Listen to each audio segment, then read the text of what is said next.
সাইপ্রাসের পারেক্লিশিয়াতে এলাকায় বাংলাদেশি ব্যবসায়ী যিনি এস আলম মাসুদ নামে পরিচিত এবং তার স্ত্রীর মালিকানাধীন সম্পদ জব্দের আদেশ দিয়েছে দেশটির আদালত। বাংলাদেশি কর্তৃপক্ষের অনুরোধের ভিত্তিতে এই আদেশ দেয়া হয়েছে বলে লিখেছে দৈনিক প্রথম আলো। এই বিষয়টা আপনি কিভাবে দেখছেন? দেখেন, এটা আমি আরো সময় দিয়ে দেখতে চাই যে বাংলাদেশের কর্তৃপক্ষ যদি এটা বলে থাকে, কেন বলেছে, কি কারণে বলেছে, এবং আহ, আহ, সেটা আপনি বলছেন যে আহ, তাদের তাদের রিকোয়েস্টের প্রেক্ষাপটে অভিযোগ অন্য দেশে আমাদের অর্থগুলো আছে, অর্থগুলো ফেরত আনার ব্যবস্থা করা যায়, অন্য দেশের তাদেরকে আইনের আওতায় আনার জন্য ব্যবস্থা করা যায়, এই জিনিসগুলো তো করাই যায়, ঠিক না? জি, কিন্তু এক্ষেত্রে আরেকটা অভিযোগ তো এই সরকারের বিরুদ্ধে মানে সেটা হচ্ছে যে এস আলমকে নানাভাবে সহায়তা করা হচ্ছে এরকম একটা অভিযোগ করা হয় বিএনপির বিরুদ্ধে। বিশেষ করে সোশ্যাল মিডিয়াতে এগুলো নিয়ে বেশ আলোচনা হয়। যেটা বলা হয়েছে যে বর্তমান স্বরাষ্ট্রমন্ত্রী সালাউদ্দিন আহমেদ তিনি ২০২৪ সালে দেশে ফেরার পর এস আলমের দেয়া গাড়িতে করে কক্সবাজার ঘুরেছিলেন। আবার ব্যাংক রেজুলেশন আইন ২০২৬ শেষ মুহূর্তে যে পরিবর্তন আনা হয়েছে তাও এস আলমের মতো যে ব্যবসায়ীরা আছেন তাদের পক্ষে যাবে বলে মনে করছেন বিশ্লেষকরা। এই বিষয়গুলো নিয়ে আপনাদের দলে কি আলোচনা হয়? আপনারা এই বিষয়গুলো নিয়ে কিভাবে পর্যালোচনা করছেন? দেখেন, এই জিনিসগুলো, হ্যাঁ, আমি আপনাকে বলি, এই জিনিসগুলো খুব ফানি, এত বেশি ফানি যে আমরা যারা রাজনীতি করি আমরা কিন্তু ভীষণ কঠিন কাজ করি।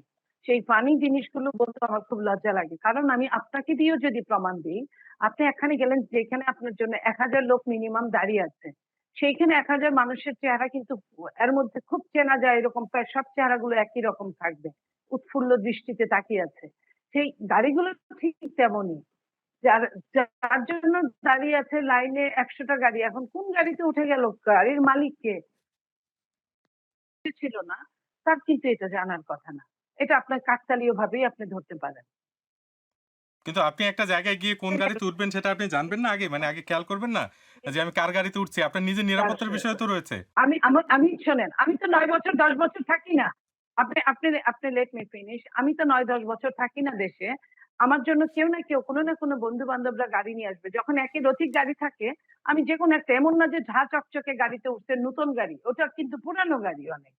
তো গাড়িতে উঠেছে। তো সেই গাড়িটা কার সেটা তো তার জানার কথা না। কারণ মালিক তো নিজে যেয়ে বসেছিল না। গাড়ি আর ড্রাইভার ছিল। সেইখানে আপনার এটা আমি কাকতালীয় ধরতে পারি। নাম্বার 1। নাম্বার 2, আপনি বলেছেন যেটা খুব জরুরি দরকারি, যে তাদের পক্ষে আইনের ব্যত্যয় ঘটিয়ে তাদের পক্ষে ব্যাংকিং সেক্টরে কাজ করা হচ্ছে। আমি তো এটাকে উল্টাভাবেও দেখতে চাই। কারণ আপনি দেখেন যে বাংলাদেশ থেকে কারি টাকা লোপাট হয়েছে, অন্য দেশে চলে গেছে। এই টাকাগুলোর মালিক অন্য দেশ এখন বহন করছে। সেইখানে যদি আপনার এই ৭.৫% দিয়ে যদি আবার তারা ঋণও করতে পারেন, আসতে পারেন, তাহলে আমরা কিন্তু আমাদের দেশের কিছু টাকা ফেরত হলেও কিন্তু আসতে পারে। ঠিক না? সেই টাকা ফেরতের জন্য, লাইক আমি যদি আপনার উদাহরণ দেই, যে সাইফুর রহমান সাহেব যখন ছিলেন অর্থমন্ত্রী, তখন উনি কিন্তু কালো টাকা সাদা করার একটা সুবিধা দিয়েছিলেন। সেই কালো টাকা সাদা মানেই কিন্তু এই না যে চোর ডাকাত গুন্ডা বদমাইশের টাকাই শুধু কালো টাকা সাদা। অনেক অপ্রদর্শিত টাকা